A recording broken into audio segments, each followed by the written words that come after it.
Hello, everybody. Oh, that's a terrible, terrible intro. I hate that intro. You're all good looking, and watching this video will ensure that each of you gets a date. That's a better intro, but that's not what this video is about. This video is about comic books, which, you know, are cool, and the coolest thing in the world, and the top media property in the world right now. I like them. I mean, you all assumed that already, I think, from looking at me, but I do like them quite a lot. I think they are a innovative storytelling apparatus that can show infinite possibilities. And I like superheroes because I'm basic and I like colorful heroes doing amazing things, beating up colorful villains, also doing pretty amazing things. And I want to talk about a comic I read because I really loved it. And it moved me. It beguiled me. It excited me. It thrilled the very pants off of me. It was even horrific in a way. Kraven's Last Hunt. And so you don't get bored by just a random guy in his room talking about comic books. We'll intermittently cut to me drawing a panel from Kraven's Last Hunt, so it's a little bit entertaining. Kraven's Last Hunt is about Kraven the Hunter, who up to this point has been sort of a joke villain. So let's set the scene a little bit. Kraven's Last Hunt was the first Spider-Man comic that happened after the honeymoon issues of Spider-Man and Mary Jane. So some of the most romantic Spider-Man times, and the comic really asks a very noble, bold question: what if Spider-Man was a horror comic? See, we open with Kraven thinking about his life, and his family were Russian aristocrats from Tsarist Russia. And he thinks about how he was driven out of power and had to flee to America, where they descended into terrible poverty. Kraven fundamentally blames, obviously, Trotsky and Lenin, but he blames an irresistible force that he calls the spider in his head, and that is crystallized into, of course, Spider-Man. And his continued failure to defeat Spider-Man has caused him nothing but pain and suffering. And he is determined once and for all to prove that he is superior to the Spider-Man. And how is he going to do that? By killing him, sort of. And this is where it really gets into, like, just beautiful, beautiful, nightmarish imagery. While this is all going on, we're treated to lovely shots of Kraven the Hunter rolling around naked and spiders eating them consistently as we see the guts and debris fall down his thing, as he hopes to God that he will eventually somehow ingest the spider and turn into the final Spider-Man to defeat his foe. And he does a pretty good job. See, Spider-Man, who's still in the black costume at the moment, is caught by Kraven, but that happens all the time. That's what supervillains do. They catch superheroes, they monologue for a little bit, and then they accidentally let them go. But that doesn't happen this time. Kraven just shoots Spider-Man with a gun, and we're initially led to believe with actual bullets, but this is, you know, comics. They're not actually going to kill one of the most famous superheroes in the world. Kraven has drugged Spider-Man and buried him alive. And in this time, Kraven becomes Spider-Man, in that he adopts the spider suit, begins to dress like him, and attempts to fight crime. And although he's a mere human, and he actually does pretty good because he's a cut Russian dude and he can fight. While this is going on, and meanwhile, the cannibalistic creature known as Vermin is stalking the streets, eating people.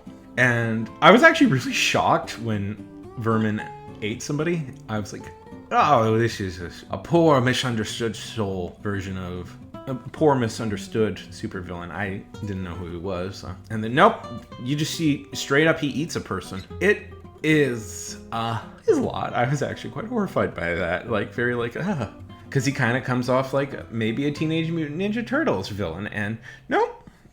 This is a real, like, scary dude who seems to not be... This is a scary creature man who has no idea what he's doing and no real understanding of the consequences of his actions. And Kraven, although he begins to impersonate Spider-Man and beats up minor thugs, realizes that he must instead beat up a supervillain, a proper supervillain, to prove that he is superior to Spider-Man. he's determined to hunt vermin, and they confront each other in the sewers. I'm really trying to emphasize that this is a real, like, grubby comic.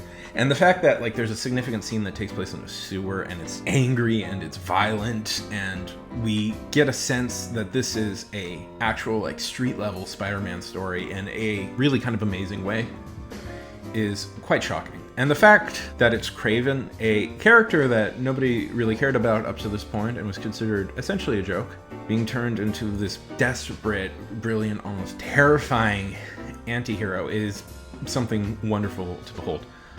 I read the writer's blog, and he talked about how he really wanted to make Kraven not just like a normal supervillain. He wanted to make him a proper Russian anti-hero out of Russian literature. And you see that with the obsession of violence, and the Kraven seems to be obsessed with regaining whatever old world honor that his father lost during the revolution. And Kraven feels out of this world in a weird way.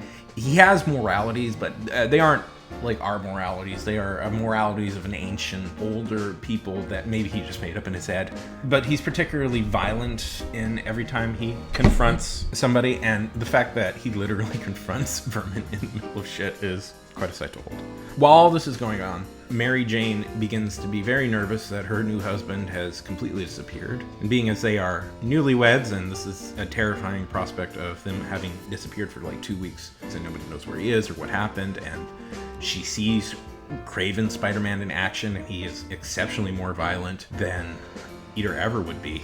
She knows something has gone very, very wrong, and she begins investigating what possibly could have happened, where could have he been, and she doesn't know. She has no idea. She even goes to Robbie Robinson to ask, and she just can't bring herself to reveal that Peter's Spider-Man. And even though she suspects he knows, she just can't reveal it, and it's heartbreaking because she's in the end loves him so much that she knows she can't break this rule that he has, and she loves him. And that repeats so much as we find out what has happened to Peter. See, Kraven didn't kill him.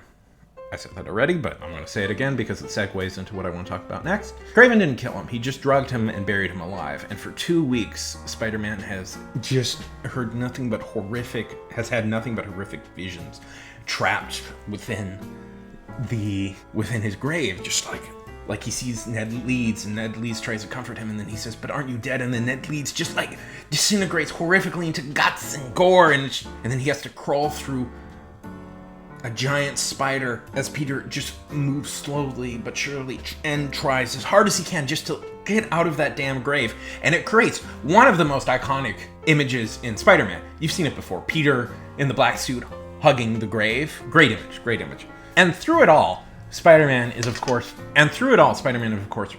thinking about his wife, thinking about how much he loves her and cares for her, and he just goes, "I love you, Mary Jane.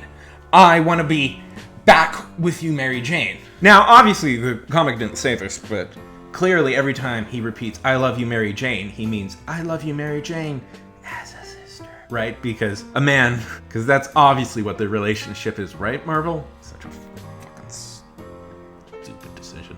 And eventually, he breaks free. I don't want to give Kraven and him, it culminates, as all superhero stories must do, with a fight between a superhero and a supervillain.